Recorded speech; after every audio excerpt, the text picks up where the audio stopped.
One thing I've noticed is that the more windmills a country has, the more money that country loses and the worse that country is doing. China makes almost all of the windmills, and yet I haven't been able to find any wind farms in China. Did you ever think of that? It's a good way of looking at it. They're smart. China's very smart. They make them, they sell them for a fortune. They sell them to the stupid people that buy them, but they don't use them themselves. They put up a couple of big wind farms, but they don't use them. They just put them up to show people what they could look like. They don't spin, they don't do anything. They use a thing called coal, mostly. But China goes with the coal, they go with oil and gas. They're starting to look at nuclear a little bit, and they're doing just fine. They make a fortune selling the windmills, though, and I think really that's one that they wouldn't be surprised if it stopped. They are shocked that it continues to go. They're very friendly with me. They're shocked that people continue to buy those damn things. They killed the birds, they ruin your landscapes. Other than that, I think they're fabulous, by the way. Stupid people buy them.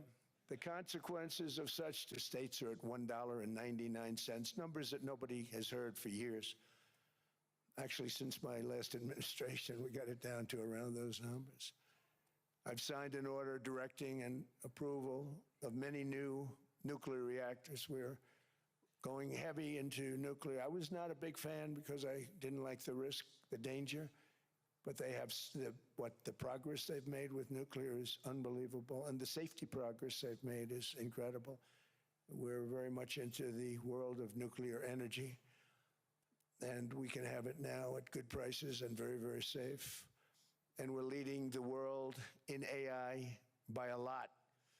We're leading China by a lot. I think President Xi respects what we've done, in part because I've allowed these big companies building these massive buildings to build their own electric capacity. They're building their own power plants, which when added up is more than any country anywhere in the world is doing. I read recently an article in the Wall Street Journal that China's creating so much energy, and they are, you gotta hand it to them, but we're creating as much or more, and we're letting them do that. I'm very proud of it. It was my idea. The United States avoided the catastrophic energy collapse which befell every European nation that pursued the Green New Scam.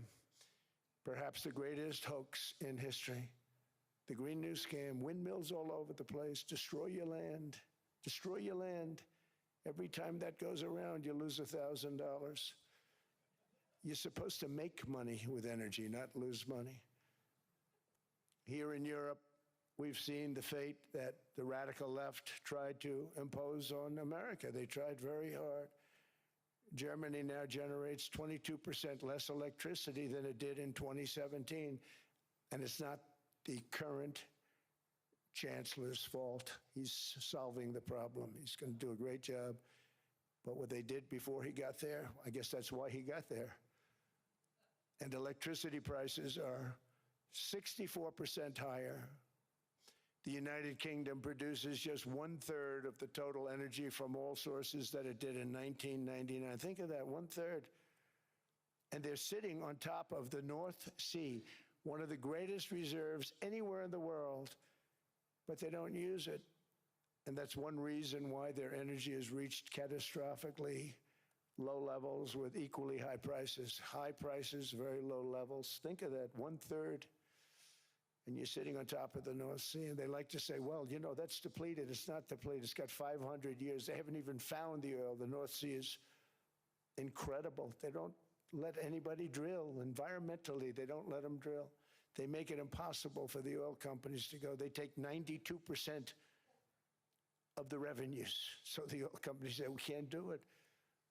They came to see me. Is there anything you can do? I want Europe to do great. I want UK to do great. They're sitting on one of the greatest energy sources in the world, and they don't use it.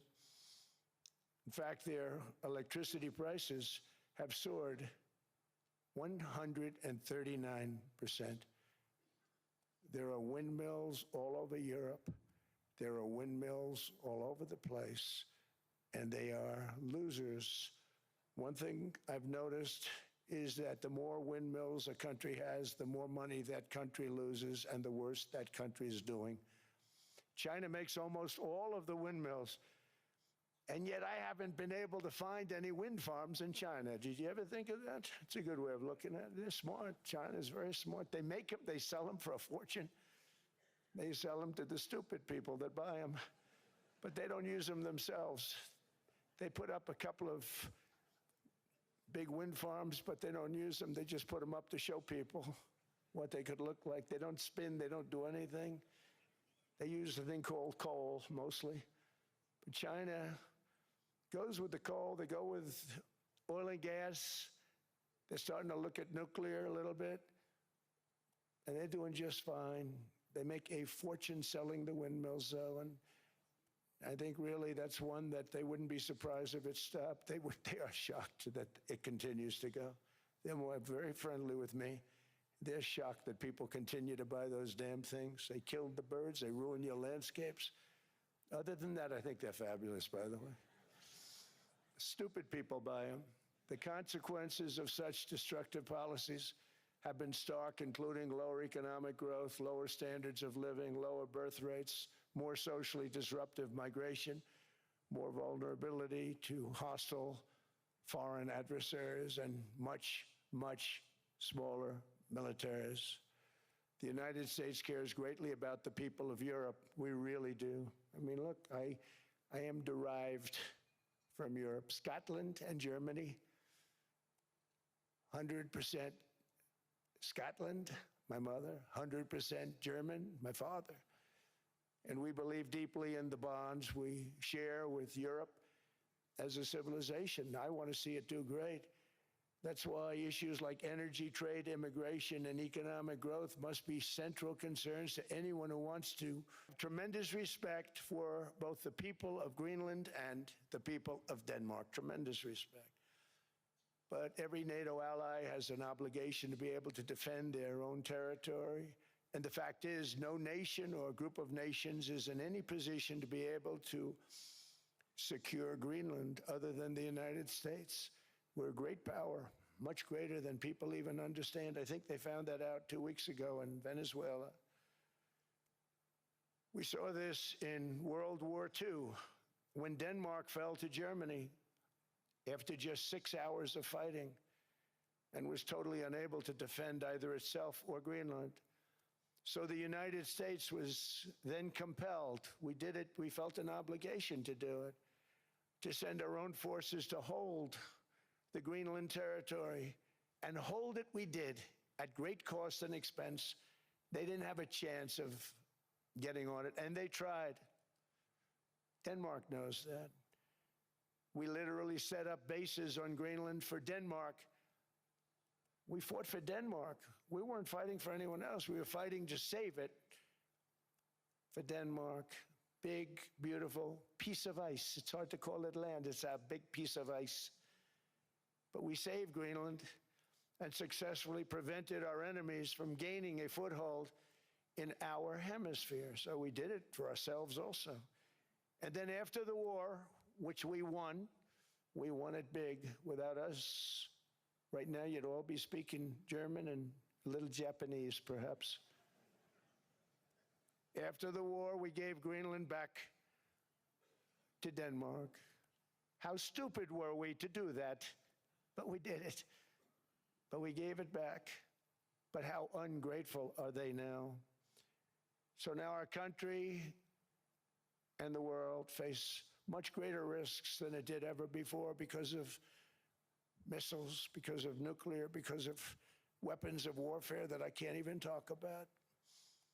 2 weeks ago, they saw weapons that nobody ever heard of. They weren't able to fire one shot at us. They said, what happened? Everything was discombobulated. They said, we've got them in our sights. Press the trigger, and nothing happened. This looks like a normal. Up about 30 feet and crashed down right next to the people that sent it. They said, what the hell is going on? Those defensive systems were made by Russia and by China. So they're going to go back to the drawing boards, I guess. Greenland is a vast, almost entirely uninhabited and undeveloped territory. It's sitting defended in a key strategic location between the United States, Russia, and China. That's exactly where it is, right smack in the middle. Wasn't important nearly when we gave it back. You know, when we gave it back, it wasn't the same as it is now. It's not important for any other reason, you know, everyone talks about the minerals. There's so many places. There's no rare earth, no such thing as rare earth. There's rare processing, but there's so much rare earth. And this, to get to this rare earth, you got to go through hundreds of feet of ice. That's not the reason we need it. We need it for strategic national security and international security. This enormous unsecured island is actually part of North America, on the northern frontier of the Western Hemisphere. That's our territory. It is therefore a core national security interest of the United States of America. And in fact, it's been our policy for hundreds of years to prevent outside threats from entering our hemisphere, and we've done it very successfully. We've never been stronger than we are now. That's why American presidents have sought to purchase Greenland for nearly 2 centuries. You know, for 2 centuries they've been trying to do it. They should have kept it after World War II, but they had a different president. That's all right. People think differently. Much more necessary now than it was at that time, however. In 2019, Denmark said that they would spend over $200 million to strengthen Greenland's defenses. But as you know, they spent less than 1% of that amount. 1%. There's no sign of Denmark there. And I say that with great respect for Denmark, whose people I love, whose leaders are very good. It's the United States alone that can protect this giant mass of land, this giant piece of ice, develop it and improve it and make it so that it's good for Europe and safe for Europe and good for us.